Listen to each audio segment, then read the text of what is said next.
वहीं पश्चिम बंगाल में चुनावी नतीजों के बाद की तस्वीरें बेहद डरावनी सामने आई है। खूनी झड़प, हंगामा, बवाल बंगाल में जारी है। एक तरफ हार की बौखलाहट से टीएमसी कार्यकर्ता शहर लगातार समर्थक वो उत्पात मचा रहे हैं। वहीं बीजेपी कार्यकर्ताओं को टारगेट किया जा रहा है, तो दूसरी तरफ बीजेपी कार्यकर्ताओं पर टीएमसी दफ्तरों में आग लगाने के आरोप है।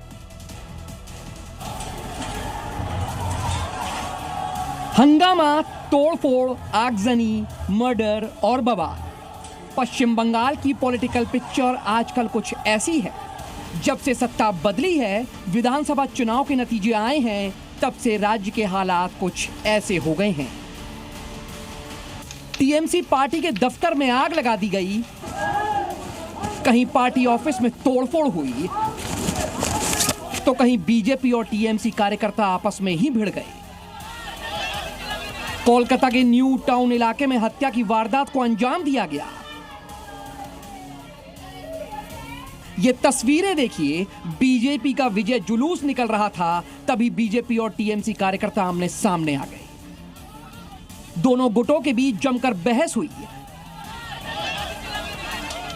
आरोप है कि टीएमसी कार्यकर्ताओं ने मधु मोंडल नाम के बीजेपी कार्यकर्ता को पीट कर अधमरा कर दिया, जिसके बाद आनंद फानन में उसको अस्पताल में भर्ती कराया गया, जहां डॉक्टरों ने उसे मृत घोषित कर दिया। मधु मोंडल की मौत के बाद बीजेपी खेमे में आक्रोश फैल गया।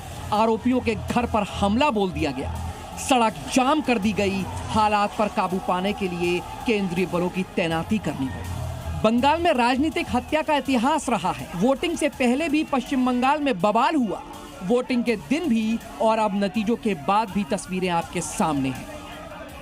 2014 से 2020 तक बीजेपी के 300 कार्यकर्ता बंगाल में मारे गए थे, जबकि 2021 के चुनाव में और चुनाव के बाद 37 से ज्यादा बीजेपी कार्यकर्ताओं की चुनावी रंजिश के कारण हत्या कर दी गई थी। बंगाल में सत्ता बदलने के बाद भी हिंसक पिक्चर खौफनाक है। ये तस्वीरें भी कोलकाता से आई हैं, जहां टीएमसी ऑफिस में तोड़फोड़ की। बीजेपी कार्यकर्ताओं पर तोड़फोड़ का आरोप लगा है। बताया जा रहा है न्यू मार्केट इलाके में इस घटना को अंजाम दिया गया। बंगाल का नॉर्थ 24 परगना हो या फिर साउथ 24 परगना, हर जगह टीएमसी दफ्तर के बाहर बीजेपी समर्थकों की भीड़ अटैकिंग मोड में दिखाई दी।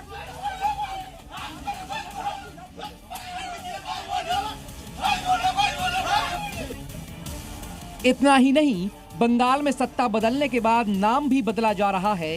ये तस्वीरें बारासात इलाके की हैं, जहां मस्जिद बाड़ी रोड के एंट्री गेट पर लगे नेम प्लेट को तोड़कर नेताजी पल्ली रोड का पोस्टर लगा दिया गया।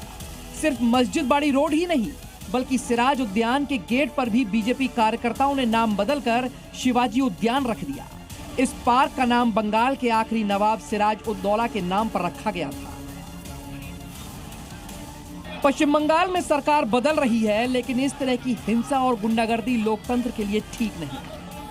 हालांकि बंगाल में राजनीतिक लड़ाई को खूनी लड़ाई में तब्दील करने का बरसों पुराना रिकॉर्ड रहा है, लेकिन अब बंगाल के इस हिंसा वाले डीएनए को बदलना राज्य के नए मुख्यमंत्री के लिए सबसे बड़ा चैलेंज होगा। ब्यूरो रिपोर्ट, जी मीडिया।